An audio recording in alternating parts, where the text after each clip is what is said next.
Welcome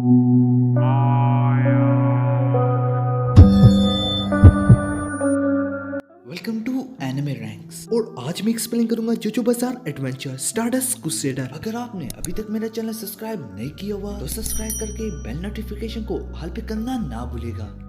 साथ ही साथ मैंने एक अपना सेकंड चैनल भी बनाया है जिसका नाम मूवी रैंक्स है, जो कि हमारा एक बैकअप चैनल है। सपोज कि हमारे मेन चैनल को कुछ हो भी जाता है तो हम अपने मूवी रैंक्स पे ही अपनी बाकी की वीडियोस कंटिन्यू करेंगे। और जहाँ तक हमारी पिछली वीडियोस की बात है उसे हम मूवी रैंक्स पे दोबारा से अपलोड कर देंगे। फिलहाल तो मैं मूवी रैंक्स पे मूवीज एक्सप्लेन कर रहा हूँ, तो मेरे सेकंड चैनल मूवी रैंक्स को जरूर सब्सक्राइब कीजिए। Thank you. Now enjoy this video.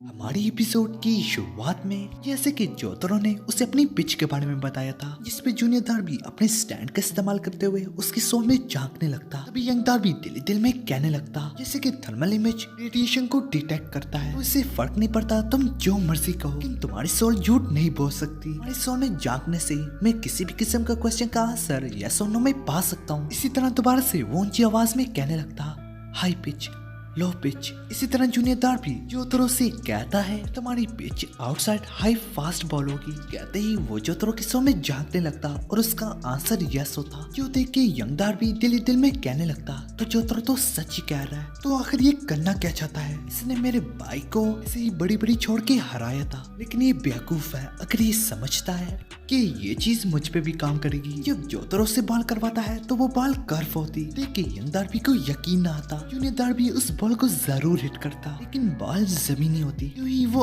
Out हो जाता। जो देख के उसके पैरों तले जमीन खिसक जाती और उसे अभी तक यकीन ना आ रहा होता ये कैसे हो सकता है। जैसे कि उसकी सोल ने यस कहा था, आखिर किसी की भी सोल झूठ नहीं बोल सकती। जिसपे इस बार भी जोतरो बिल्कुल यही बोलता, इस बार की भी pitch outside high fast ball होगी और इस बार भी उसकी सोल यस ही बोली होती। फिर यंग डार्बी उससे पूछता है, जोतरो तुम नहीं चाहते कि मैं ये जान लूं तुम चीटिंग कर रहे हो? तो इसकी सोल इस बार भी हाँ ही कहती। जो देख के यंग डार्बी कहता है तो वो चीटिंग ही कर रहा है। इसके बाद जब जोतरो दोबारा से बॉल करवाता है, इस बार भी जोतरो की कही हुई पिच ना होती, कर लेता लेकिन जाके कैच हो जाती और इस बार भी आउट हो जाता। ना कुछ हो जाने के बाद यंग डार्बी से रहा जाता, वो खड़ा होके कहता है, जोतरो तुम चीटिंग कर रहे हो, तुमने जरूर कंसोल के साथ टेम्पर किया होगा। तुरंत से उसकी सोल ना कहती। ये सुनने के बाद उसकी काफी सांसें फूलने लगती और पसीने से बढ़ने लगता।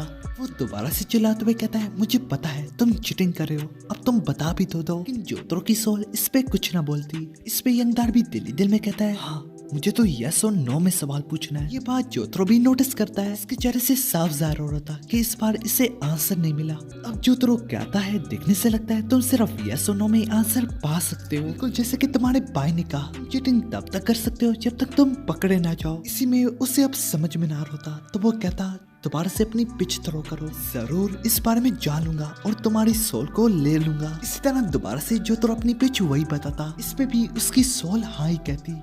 जोतरो जैसे अपनी पिच थ्रो करने लगता है तभी जूनियर डार्बी दोबारा से उसकी सोल में झांकता, लेकिन इस बार भी आंसर यस ही होता। यंग डार्बी ये देखना चाह रहा था कि इस बार उसने अपना प्लान तो नहीं बदला। इन सब के बावजूद भी पहले की तरह हर बारी की तरह उसकी पिच डिफरेंट होती और इस बार भी उसका एक और बैट्समैन आउट हो जाता, जो से भी अब थोड़ा हल्का हो जाता। डार्बी अभी भी यही सोच रहा था कि आखिर चल क्या रहा है। फिर जोतरो उसकी तरफ इशारा करते हुए कहता है, डार्बी तुम्हारा काम तो तमाम हुआ। इस पे वो गुस्से से खड़ा होता और जोतरो की टोपी को दे मारता और वो कहता, सारा कसूर इस टॉपी का है। साथ ही साथ वो जोतरो को हटने का कहता, वो दोबारा से उसकी गेम और सब कुछ को देखेगा। इतना कुछ देखने के बावजूद भी उसे कुछ न मिलता। फिर जोतरो अपनी टोपी को पहन लेता, जिस पे डार्बी कहता है, इस टोपी का इन सब के साथ कुछ लेना देना है। तो जोतरो की सोल नो कहती और कहता, कोई सबूत यहीं पे होगा। तो जोतरो की सोल ना कहती। फिर वो कहता, तुम स्टार प्लेंटियम का इस्तेमाल कर रहे हो। तो उसकी सोल ना कहती। तंगा के कहता, तुम कुछ तो कर रहे हो। इस पे उसकी सोल हाँ ही कहती। लगभग अब वो काफी कंफ्यूज होता। इसी में अब डार्बी की बारी होती पिच करने की। अब वो जैसी अगली पिच करता है, जोतरो तुरंत से होम रन मारता और उसका चेहरा देखने लायक होता। डार्बी जीतने की उम्मीद खो बैठता। ये वजह से काकुन की सोल वापस बाहर निकल आती। अब ये देख के उसके पैरों तले जमीन खिसक जाती। उसकी नजर जब कंसोल के हैंडल पे पड़ती है तो उस पे जोसेफ जोस्टार का स्टैंड हार्मिट पर्पल होता, क्योंकि उस वक्त से जोसेफ जोस्टार ही पूरी की पूरी गेम खेल रहा है। तो इस पे इस बार वो यही सवाल पूछता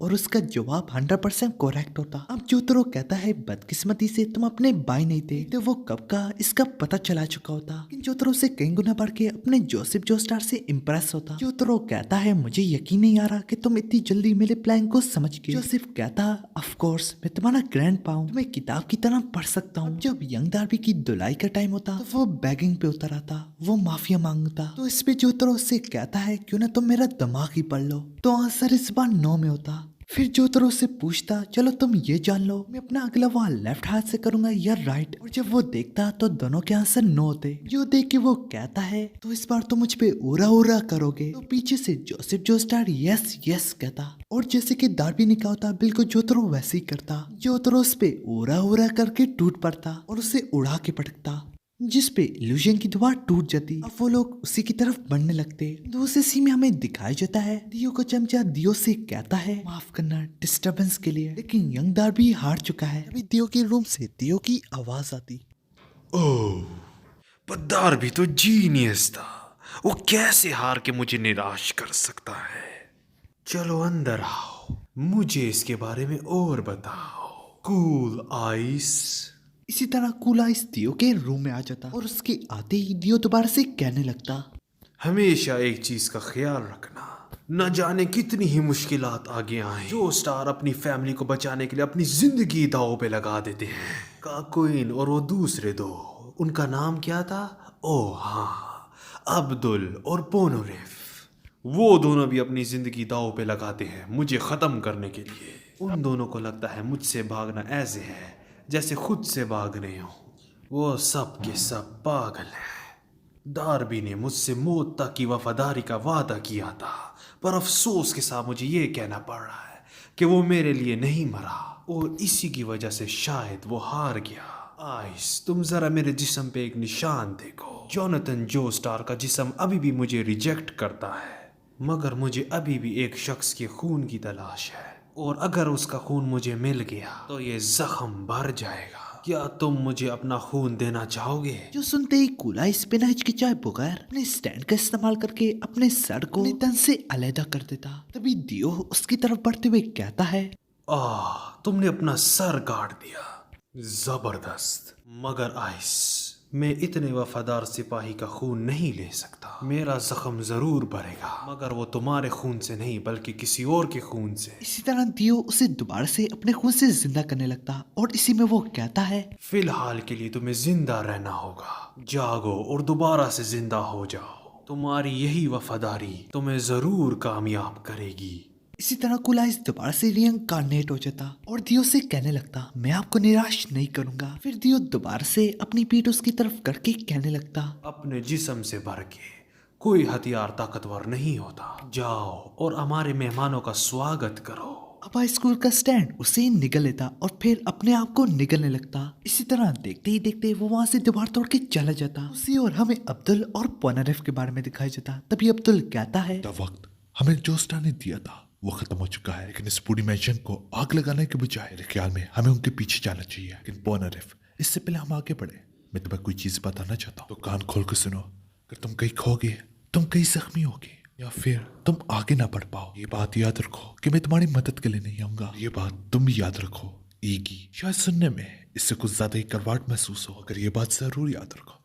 यहाँ पे हम सब सिर्फ और सिर्फ दियो को हराने आए, और ये रूल्स मुझ पे भी अप्लाई होते हैं। अगर मेरे साथ कुछ भी हो जाए तो तुम्हें मुझसे वादा करना होगा कि तुम मुझे बचाने नहीं आओगे। इसलिए अपनी सेफ्टी का ख्याल रखना। हम एक दूसरे को बचाते बचाते खुद नहीं मर सकते। इसी तरह वो दोनों एक दूसरे से वादा करते और इसी में पोनारेफ ये भी कहता वो सब कुछ तो ठीक है, लेकिन जब हम यहाँ से निकल आएंगे तो मुझे दमदार खाना खिलाओगे। तो अब्दुल ईगी और पोनारेफ दोनों को कहता यूं ही बड़े एहतियात से बड़े ख्याल से तीनों के तीनों आगे बढ़े होते। इन सब के बाद पोनारिफ कहता है, ओए अब्दुल, ये जगह तो खत्म ही नहीं हो रही। इस वजह से मोहम्मद अब्दुल अपने मैजिशियन नेट की एक और एबिलिटी का इस्तेमाल करता। मोहम्मद अब्दुल मजीद बोलता, इन फ्लेम्स से जानदार चीजों को ढूंढ सकते हैं। साथ ही साथ ये फ्लेम्स किसी भी किस्म की हरकत को भी डिटेक्ट करते हैं, मगर सबसे बढ़ के ये स्टैंड्स को भी डिटेक्ट करते हैं। ये दोनों इसी फ्लेम्स का पीछा करने लगते। फ्लेम्स को देखते हुए पोनारिफ कहने लगता, 6 फ्लेम्स, आखिर वो क्यों? तो इसके जवाब में मोहम्मद अब्दुल बोलता है, चारों डायरेक्शन के साथ ऊपर और नीचे भी 15 मीटर की दूरी में कोई भी चीज छुपी होगी तो ये इसे ढूंढ निकालेगी। ढूंढते ही तुरंत से हमें खबरदार भी कर डालेगी। यूं ही देखते वो लोग नीचे जाने लगते। जाते जाते मोहम्मद अली बोलता है,